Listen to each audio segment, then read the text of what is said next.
there's been too much waves going on about mental health. And I realize kuti most entrepreneurs, they face issues of mental health. Because you mental health about or that's what I thought all along when I changed social media, by news. When I hear about issues of mental health, I would think, maybe it's about people, But then, this other time when I was on Twitter, my guy, Bad Boy, right? He had a viral post, right? And his post, I'm going to read the whole post. The post that trended, you can see like 1.3 retweets there. You can't see my favorites and the likes and everything, but just 1.3 retweets tells the story. So it's a thread. So I'm going to roll it out. And Bad Boy, my guy, what did you talk about? So the guy tweeted, being an adult in Zimbabwe, my one boys, azvinomira mushe kunzoko. Ndiri kumuka open track, ndakananga zvangu pa10. Izvezvi, so as I tweet. I'm a small thread. Now, if you're Zimbabwean already, you can see the picture, right? Back open track. Everyone has been back open track. And now, I'm continuing with the thread, with the thread. Unenge wakato accepta kuti mabasa hakuna. Woti chirega ndizame kutongomhanya zvibatani. Otherwise, unotochembera uchiti ndine degree apa. Asi uri kutokwereta shaving machine yamudhara. Ukutotadza kutenga yako. Hey, messages there. Don't mind them, right? Next thread, Bad Boy. Wapinda business. Une chihaso chako. Chakaungo mutsoba town, right? Business drains you mentally and exhausts you physically. In the process of trying to balance and maintain a healthy state, you find yourself sleeping early, missing events because you are tired and you need to eat. I don't know, but pakaipa sure, right?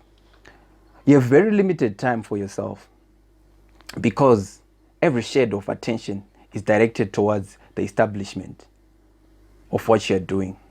You slowly become detached from your friends.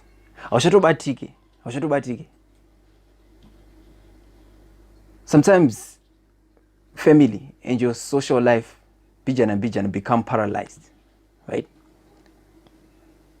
Every cent you make is channeled towards the growing of your hustle.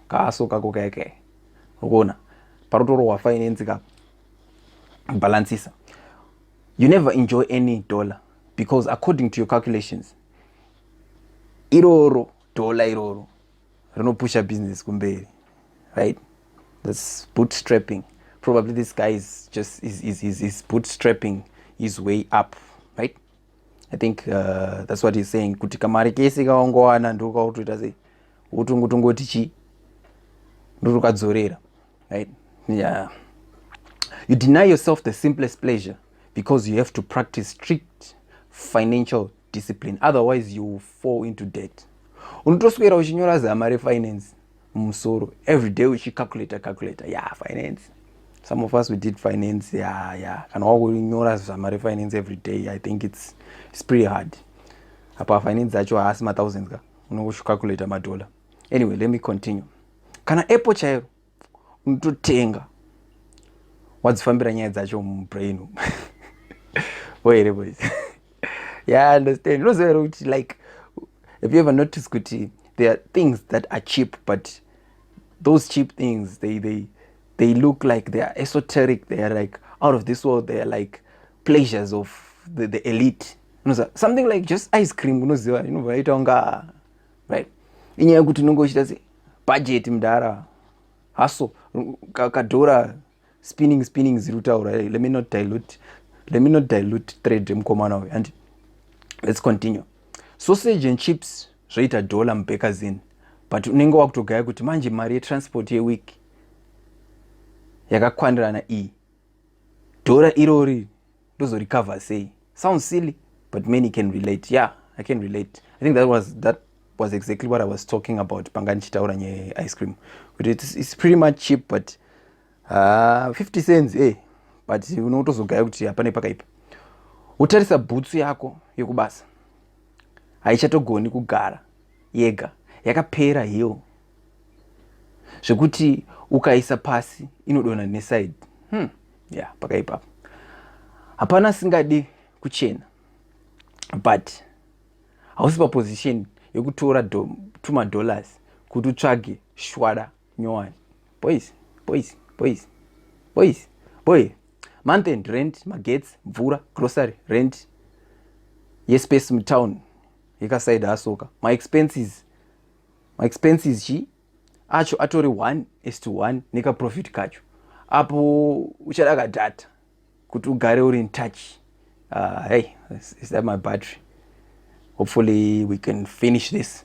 Anyway, unotoita madzikira wamuka uri muline rezupko pakopakabana. Yeah, I think we can all relate, right?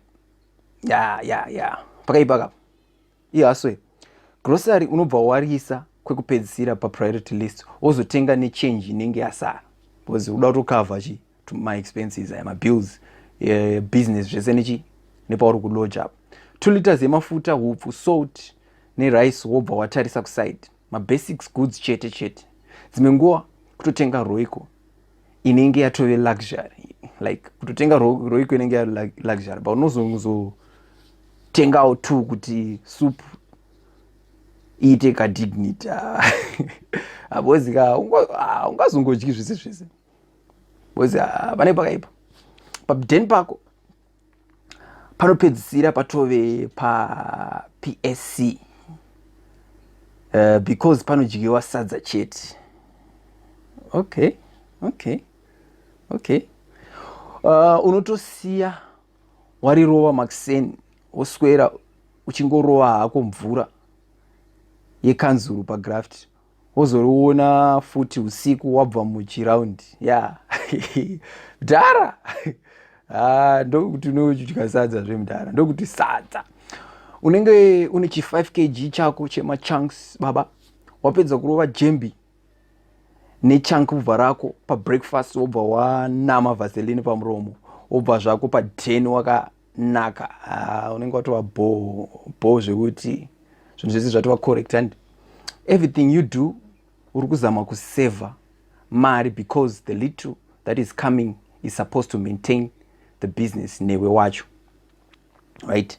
Ipapo madam inenge ichida kuonekwa apa iwewe hauna kana coin rekuipindisa mutown risiri pabudget. Wakomana koma wana vachanongoramba achitungidza boy. Unenge uchingopa ma excuses. This weekend I'm working, this weekend ndarwara, ndashaya mashoeless eboots, ndatenga anzichi taenda kumutsa. Wait a minute, taenda kumusha sekuru vamedza gejo. Okay, that's some extra large stuff. Boys raivhara. Anyway, unozama kuti umboonesa situation, but unotongozonzi wakaomera. You remind me of my tweets mamwe akambova viral ekuti like Zimbabwean guys, they are stingy. I think basically ari kuda kutipo another perspective. Bad boy ari kuzama kutipo kachi another perspective of this, if that. I'm not justifying my men from Zimbabwe from being stingy, right? I'm just saying that's another perspective. Ndopa unozotanga kungoitwa mamudzi chichi mamudzi mazuvanoka neWhatsApp GB munhu anongopoza last scene anenge aripo pamhepo zvake asingangodi nezvako. All right. Yeah, GB. I'm a GB users. GB. GB guy. Pakaipa. Anyway, let me continue with the thread. I'll disturb the flow. Right. Ndo paunozopedzisira wakunyora ngano patwitter sezvizvi. But anyway, iwewe munhu wako unenge uchimuda zvekutodaro wozotongozo sacrifice kunyudza kamari kebusiness kuti upinde mutown iri kana Saturday kuti umutengere pizza yaanogara achiti ndasuwa pastatus, right? But mari yebusiness ichada kudzoserwa kai. You start digging deeper. Unotomboenda offside nehaso rako kuti ukwanise kudzora mapoints. Hatizozive edu ipapa kuti unopopa. But the more you dig deeper, the lesser you become available. Now, it's a serious of kunetsana nemunhu wako because sometimes level of attention rinenge rakudiwa kuchiround ka. Good morning yake unozoipindira kuma 2 yatoshisha kare. Boys, yeah, I think it's like this whole hustle thing, the entrepreneurship game, like in a way arikuda kuzama kuti show kuti rinobva rapotruda relationship, personal relationship, and it affects as an entrepreneur. Mawan pakaipa. Let me not dilute my tweets ake, and let me continue. Iye hazvinzwisise apa iwewe you are not going to be available zvekudaro anytime soon, right? Kubasa maybe anonzwisisa, but hey, you know, people just need attention. Your loved ones, they just need attention. She might be understanding the situation, but at the end of the day, there's something from her, about her, which wants you anyway. Anyway, I'm not a relationship or I don't know. I'm not well versed in those things. Let me continue. Right? PaTwitter unenge uchitofamba nevamwe mupolitics uchitoti ngapinde hake mukomana asi deep down mumoyo ku okay. Ngaende hake, you know what? Those are other issues mapersonal ake. But then unemapfana umwe wacho arikuda kutonyora ma-exams apa ma-teacher arikuuya kuzomaka register chete. You see? Okay. Team paden rikutoda kubatsirwa nemari yema-extra lessons. Ndiwe mukomana mukuru unotofanira kuita action. Unotombogaya kuverenga ma-notes ake womutsanangurira wega. Yeah. You see, now it's personal responsibilities, family responsibilities again. Phone yake inenge yakuchaja. Phone yako inenge yakuchaja ne-angle. Yeah. Mawani aya mawani zveshuwa. Iri kutoda kugadzirwa charging port apa battery rakadhakwa. Come on. Ina hangu nasina kuchaja phone yangu because it's not an issue kuti battery rangu rakadhakwa. My guy, you're alone on that. Trust me. Apa battery rakadhakwa unoita 7 ma charge pazuva. Zvese izvi zviri kuda mari. Wangu. Wangu zveshuwa. Unototanga kuunderstanda mudhara wako zvaireva kare paya uchiri grade 4 musi wepay achiri kuudza kuti handina mari yacho inotouya yatoshanda kare. Yeah, like seriously, and then I didn't understand. Mudhara wangu was always pissed off, like this guy is always pissed off. Why? What's up? But anyway, yeah, maybe that's why they say grow on. You know, some of the things you start understanding as you grow up. That's how it is. Boys, hakuna kumira mushe kunza uku. I respect each and every person trying to make ends meet. True baba. I support you on that. Tiri kufamba takaremerwa mupfungwa. Patown pari kupisa, but tongoramba tichizama, right? So I want to highlight issue yekuti tiri kufamba takaremerwa mupfungwa and kuremerwa mupfungwa. That's where the issue of mental health kicks in, because you need to live a balanced life, right? Even if you're an entrepreneur, you're hustling, you're pushing, you need to live a balanced life, because you need to make sure that you are stable mentally, physically, physiologically, emotionally. You need to be at par, right? So this tweet kwandira hangu yabva yabringa an awareness of mental health, and I thought ndandisimo munyaya dzemental health. It's just something that I listened and it was just passing by. I'm like, I don't know, nandipengi, I don't know what. But then I realized kuti my pressures are, I'm also an entrepreneur and I also go to work. I have a day job. Also I do my online business. It's more things that I do, and sometimes you get depressed and balance, and it's asorachoka ndozvariri. And the fact that my guy Bad Boy I bring her to awareness, I realized, no, so every time I get depressed, every time I seem to have difficulty to come out of bed and I push myself, it's an issue, and everyone is going through the same thing. And so just talking about it or just talking to someone, it helps. And this guy tweeting, it also helps, because you realize that you are not alone. You really are not alone. Anyway, I'm digressing. Let me continue with the thread, right? So it's not about me, right? Bad Boy, Mati. Tiri kufamba takaremerwa mupfungwa. Yes. Patown pari kupisa, but tongoramba tichizama. So, Majida. Apondayo. Okay. So for amajita apondayo and ayahlanganisa, right? Impilo ngithi hold on, sizophumelela, right? That's some motivating stuff there. Thank you, my guy. Hey, let's just push. Tinobudirira handi uyai mbotiudzawo zvamuri kusangana nazvo kunze uku, ladies and gentlemen, right? So this is my tweets are Bad Boy, and basically ariku bring awareness to mental health, right?